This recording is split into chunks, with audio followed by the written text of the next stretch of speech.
बिस्मिल्लाहिर्रहमानिर्रहीम। अस्सलाम वालेकुम viewers, welcome to my YouTube channel. Viewers कैसे हैं आप? उम्मीद करता हूँ आप ठीक होंगे।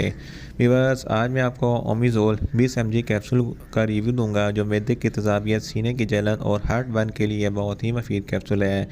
ओमिज़ोल कैप्सूल को किन कंडीशन में इस्तेमाल किया जाता है, इसके फ़ायदे और नुकसानात क्या हैं, इसके काउंटर इंडिकेशन क्या है, ये सब कुछ मैं आपको वीडियो में बताऊँगा।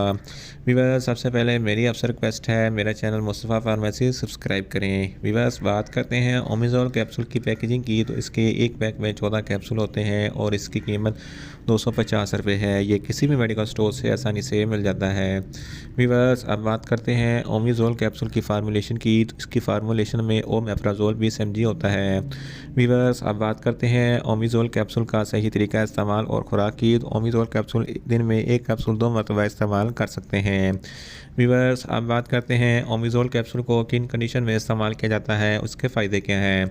अगर आपके मैदे में बहुत ज़्यादा तेज़ाबियत है तो इस कंडीशन में ओमिज़ोल कैप्सूल बहुत ही मुफीद है। इसके इस्तेमाल से आपके मैदे की तेज़ाबियत कम हो जाएगी।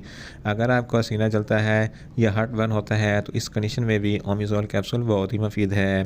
पेप्टिक अल्सर और एच पाइलोरी के लिए ओमिज़ोल कैप्सूल बहुत ही मुफीद है। इन शॉर्ट ओमिज़ोल कैप्सूल मैदे की तेज़ाबियत, सीने की जलन और हार्ट बर्न के लिए बहुत ही मुफीद कैप्सूल है।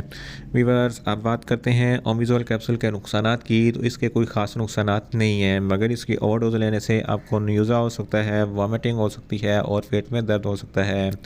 वीवर्स अब बात करते हैं ओमिज़ोल कैप्सूल के काउंटर इंडिकेशन की, तो ऐसे अफराद जिनको ओमिज़ोल कैप्सूल के किसी भी अज्जा से कोई भी एलर्जी है, ओमिज़ोल कैप्सूल इस्तेमाल ना करें। और छोटे बच्चे जिनकी उम्र 10 साल से कम है, इनको ओमिज़ोल कैप्सूल इस्तेमाल ना करवाएं।